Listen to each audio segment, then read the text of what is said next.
This is a video lesson for adding and subtracting rational functions for day 2. I'm going to do some harder ones today. We're going to start with simplifying this expression. So what we have is two fractions, 4 over this polynomial minus 2 over this polynomial. And we're going to try to, like we talked about yesterday, make common denominators. So our goal is to make common denominators, and then once we've made common denominators, we simplify the numerators. It's really all there is to it. So these two are nowhere near the same. Now, some people's reaction is, let's multiply this left side by that whole polynomial, and then multiply the right side by this whole polynomial. But we don't need to do that. It's going to make it a lot harder to get to the simplified answer. It's going to be a lot more complicated. What we want to do is factor first. So we're going to first factor each denominator. So we're looking at taking this denominator and factoring it. That's going to be the factors of 5 that make 6, x plus 5, and x plus 1. And then we're going to take this second fraction denominator, and we're going to do factors of 15 that give me 8, and that's going to be 5 and 3. Now what we see is that they have an x plus 5 in each already. So the common denominator, or least common multiple, since they both already have x plus 5, that's going to be in there. And I don't need to add it in to either one of them because they both already share that. So that's the thing that's common. What's not common is this side has an x plus 1, this one does not. This side has an x plus 3, and this does not. So to make these two denominators match, I need to give this side an x plus 1, so that this side will have 3, 5, and 1. This side needs an x plus 3. So we're going to multiply top and bottom by those, so that all three denominators have x plus 1, x plus 5, and x plus 3. So here's my first fraction. It's missing the x plus 3. So I'm going to multiply top and bottom by x plus 3. My numerator will be 4 times that as a quantity. So I have to distribute 4 times x, 4 times 3, or 4x plus 12. And then the x plus 3 becomes part of that common denominator. Second fraction is missing an x plus 1, so I'm going to multiply top and bottom by x plus 1. So x plus 1 gets multiplied top and bottom, so that becomes 2x plus 2 when I distribute in the numerator. And you can see now this also has that same common denominator. So both denominators match. So that's step 1 done. I factored, and I got both the fractions to have the same denominator.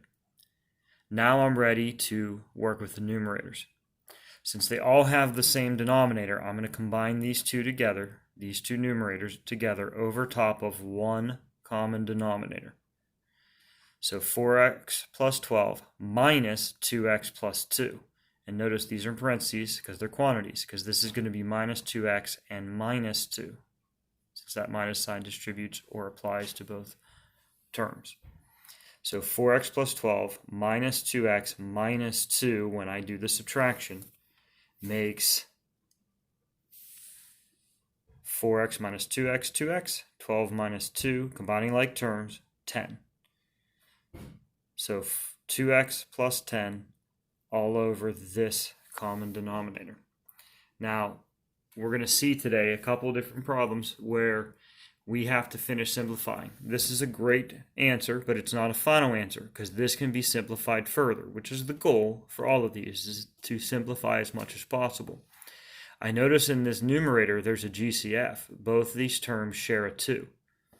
So if I took a 2 out, I would have x plus 5 in parentheses. So these would now factor cancel. So after I've done the addition subtraction, not before, but after I've added and subtracted these together, there might be a factor cancel situation. So x plus 5's cancel, so I'm left with 2 over x plus 3 and x plus 1. And why are we doing all this? Again, I have this pretty complicated expression, two fractions being subtracted. I need to get these together and simplify, and that whole thing comes out in the end to this final answer, which is a lot more simplified. It's one fraction instead of 2. Okay, so let's take a look at the second one. It's very similar, so we'll go through this pretty quickly. I see 3 denominators 1 is a conjugate rule. That's going to factor into x plus 1, x minus 1. I have an x plus 1, but then I have this 1 minus x, and we've seen this before. What do I do with 1 minus x? Well, I'm going to flip this around by taking a negative out. So if I take that negative out and apply it in front of that, two negatives make a positive. So I can simply switch this around by pulling a negative out, and then these two negatives become plus. So we just change that term. So now, what needs to be multiplied in to make these denominators be the same? Well, this has x plus 1 and x minus 1. This only has x plus 1. So I'm going to multiply top and bottom here by x minus 1. And the third fraction has an x minus 1. It needs an x plus 1 for it to match. So we're going to multiply top and bottom by x plus 1. So let's see, the first fraction stays the same. This becomes 1 times x minus 1, or x minus 1. This is 1 times x plus 1, which is just x plus 1. And all three denominators have the same common denominator, same factors. So now that we have the same factors, we can put these all together. I'm going to take all three numerators, 1 plus this one plus this one, all together over top of one common denominator of x plus 1, x minus 1. So I have 1, 2, 3 x's when I combine like terms, 3 x's. I have negative 3 minus 1 plus 1 is minus 3. So I have this 3x minus 3. But wait, that's the GCF, that factors. So I'm going to factor this 3 out. When I factor the 3 out, it leaves me x minus 1. The x minus 1's cancel, and I'm left with 3 over x plus 1. So what you'll see is at the end of some of these problems, there's more simplifying that has to be done. For instance, you might get to the end of a problem, and you might have something x plus 7, x plus 2, x minus 1, something like that. And what you have left in your numerator, after you've done all the adding, subtracting, and the problem is basically over, is you might have something like